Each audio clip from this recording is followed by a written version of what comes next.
Kawaki Uzumaki has become a character who has flipped the entire story around. At the start of Boruto 2 Blue Vortex, Kawaki has taken control of the village, where he has lived a peaceful life for the past 3 years. Compared to his life in pre-time skip, where he was often lost and struggled to form his own identity, Kawaki has found his true footing when it comes to finding a place to belong, and this is all thanks to Naruto. However, Kawaki has abused this privilege and favored Naruto over everyone who viewed Kawaki as a friend and family, where Kawaki eventually sealed Naruto away. That being said, Kawaki's character in 2 Blue Vortex so far has raised many questions from the fandom for the past 8 chapters in the time that 2 Blue Vortex has been running so far, because right now the Boruto series has a serious Kawaki problem. Now let me make this clear, Kawaki is personally my favorite character in the entire series, and I think he is the best character. However, that's all up for debate based on everyone's preference, but what I want to establish is Kawaki's shortcomings in the time skip so far. And no, this is not an attack on Kawaki's character or to say that he's become a poorly written character in TBV, but to rather highlight his ignorance toward his peers and how he's taken the omnipotence jutsu for granted despite getting everything that he's ever wanted. At the end of part 1, Kawaki establishes his goal of eliminating all of the Otsutsuki, with his realization that the enemies like this are starting to arise and pose a threat to Naruto, which doesn't stand well with him at all. Vowing to root them out with their own powers, Kawaki, who has fully matured his karma 3 years later, is dead set on killing Boruto. However, as we've seen in the past 8 chapters,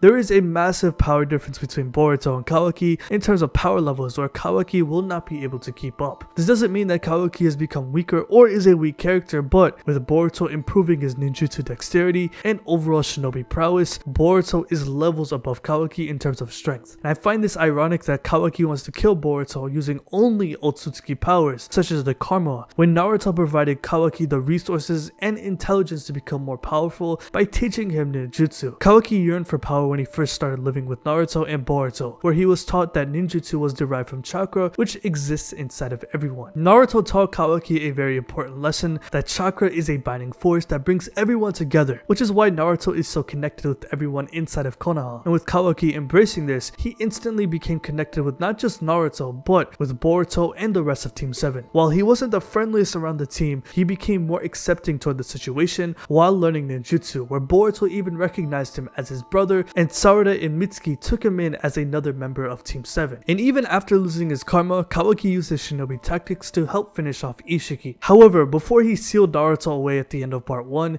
he realized that most shinobis die early in battle because of the power discrepancy between them and the Otsutsukis, hence why they get killed so easily. 3 years later, Kawaki abandons everything that Naruto has ever taught him. When in battle, he doesn't use any shinobi techniques that were taught to him, such as ninjutsu or hand seals, rather only the Otsutsuki abilities. While he's clearly progressing those powers with him developing his dojutsu completely and learning the ability to fly, he's been outmatched by not only Boruto, the person he's trying to kill, but the newer enemies that have been introduced, such as the Shinju enemies who have invaded Konoha. Kawaki was defeated by Jiraiya in a matter of a few panels last chapter. Meanwhile, Boruto was able to fend off 3 Shinju at once and was able to hold his own without getting embarrassed. One thing I have to say is that Kawaki's goal is not so coherent, as he's clearly not gotten strong enough to not only kill Boruto, but more future threats such as the Shinju and any more potential Otsutsukis coming into the future of the story. Kawaki tells Sarada in chapter 4 that his powers only exist to take down the Otsutsuki and nothing more, which is the most ironic part about Kawaki's power being inferior to Boruto, is that Naruto laid the woodwork on how to become stronger by learning ninjutsu, which Kawaki did embrace while under Naruto's mentorship in part 1. And even though the karma provides the crux of his power, someone like Boruto has clearly displayed an incredible power increase despite not using the karma seal at all. Yes, he had the advantage of training under Sasuke and learning with Kashin Koji, but Kawaki had the Leaf Village by his side for the past 3 years. Living inside of the most powerful village in the world,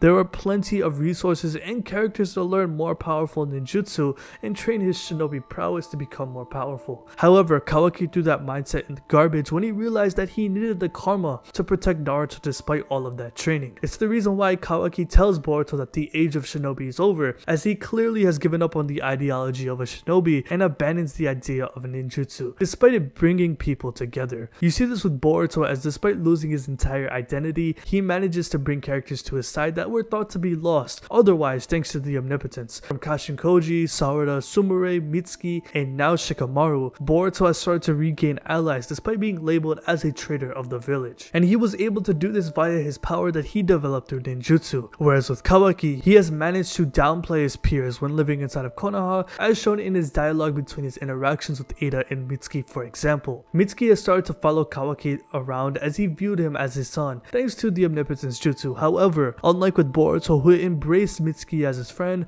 Kawaki has continuously insulted Mitsuki for following him around. Whenever Kawaki interacts with Ada, he would often dismiss her, using her for only important intel that could only benefit his own goals. For example, when Ada informs Kawaki about the Shinju targeting Naruto and herself, Kawaki only showed care about them wanting to kill Naruto and not Ada. Kawaki clearly has been using Ada for his own cause, and yet Ada continues to be disrespected while not doing anything but to feed information to him like she's the Google search engine. And then Damon informs Kawaki that at the time only Boruto and Sasuke knew that Naruto was alive, and since the Shinju were targeting Naruto as well, he questions if someone in the village could find out that Kawaki lied about the situation. Kawaki ignores this hypothetical situation, but in the past few chapters, with Boruto being able to gain the trust of Mitsuki, Ino, and Shikamaru, these characters were informed that Naruto is still alive and that Kawaki manipulated the entire timeline of the story. For Mitsuki being able to realize that Kawaki isn't his son, Shikamaru discovering that Boruto is Boruto Uzumaki thanks to reading the mission logs, and Amato realizing that his memory may be manipulated since the karma he reconstructed for Boruto is actually on Kawaki's body. The Omnipotence Jutsu is starting to show its cracks, despite it affecting other characters' memories where they will forget anyways, but the characters affected are starting to realize that something is incredibly wrong with the physical evidence presented to them. This also includes Sasuke, who was affected at the end of part 1, where after witnessing Sawada unlock her Mangekyo Sharingan, he immediately helped Boruto out of Sawada's will despite the Omnipotence overcoming his memory. That being said, more characters affected are witnessing events that contradict their memory, where despite the Omnipotence erasing these notions from their minds, some characters are going to remember these facts, such as Shikamaru, who realized this event by himself. Shikamaru also says that he doesn't want to expose Kawaki for what he has done, since that would make him feel cornered, which would be counterintuitive to what he has gone through in part 1, with Naruto raising him before he got sealed away. The last thing Shikamaru would want to do is to expose Kawaki right away, where Kawaki suffered from identity issues, where he initially started living inside of Konoha. He would begin to panic, and unlike in part 1 where Naruto would calm him down, Kawaki is uncontrollable unless Damon intervenes. And all of these small details that are being revealed are setting up for Kawaki to eventually become exposed, from not only a power aspect as established before, but also with the Omnipotence Jutsu. A character like Mitsuki has displayed his intense anger for Boruto for trying to hurt his son, and if that ever rebounds back onto Kawaki with the rest of the village turning on him, it won't look good at all. And even Ada and Damon may not be able to help, as despite Ada having feelings for him, she has been turned off by Kawaki betraying Boruto, and Damon even saying that he doesn't really care about him. With him failing again and again as getting destroyed by the Shinju and not being on the same power level as Boruto, Kawaki will come to a realization that he's just not that guy, or else he will become desperate, which may have already started to begin. And this is necessary for Kawaki's character, though he has become too complacent living inside of Konoha, abandoning his shinobi way. Even though he's clearly enhanced those thoughts, as shown in the flash forward scene, Kawaki will come to a realization that he must get stronger, where somebody like Amato could help him get more powerful by providing more enhancements or finding other alternative routes from non-shinobi techniques. Since he wants to use Otsutsuki powers to eliminate all of the Otsutsukis, Kawaki will have to find more options to enhance his Otsutsuki power, or else he will die when it comes to fighting future threats. So let me know how you guys feel about this video in the comment section below.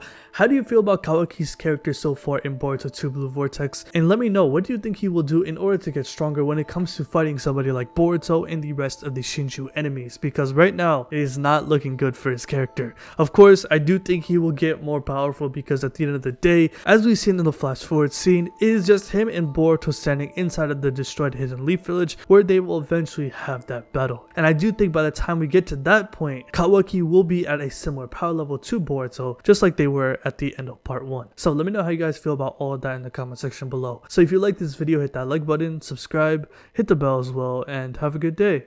Peace.